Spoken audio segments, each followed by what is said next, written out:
साबर 3-4 साल घर नहीं है, और कोई के गुब्बारे बेच रहे हैं। बड़ी मुश्किल ना घर का खर्चा पूरा हो रहा है।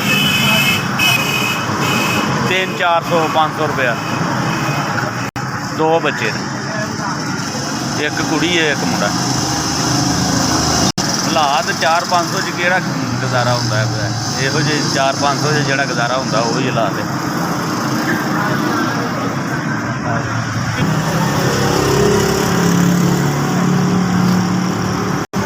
बड़ी मुश्किल जड़ा है ना गुजारा हो रहा है।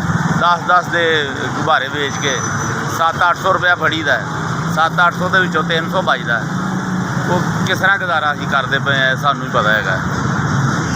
बच्चों दी फीसां नहीं दित्तियां जांदियां, बिल नहीं दिता जाता। एरकी फ्यूल टैक्स पाता है इन्होंने, वो बिल नहीं तारिया गया साढ़े कोलों। धारे फड़ने पैंदे ने इधरों उधरों खर्चा पूरा करने।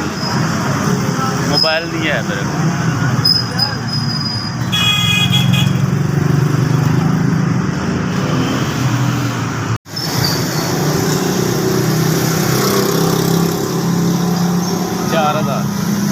अल्लाह उसका भला करे जोड़ा भी कोई किसी की इमदाद कर रहा है। जिन्हें 4000 रुपया भेजा है, अल्लाह ताला उन्होंने जिंदगी तंदुरुस्ती देवे, उसदियां मुश्किलां मुसीबतां दूर करे। SBS तुसीं 4000 रुपया मेरे को बचाया है, अल्लाह तुहाडे भला करे।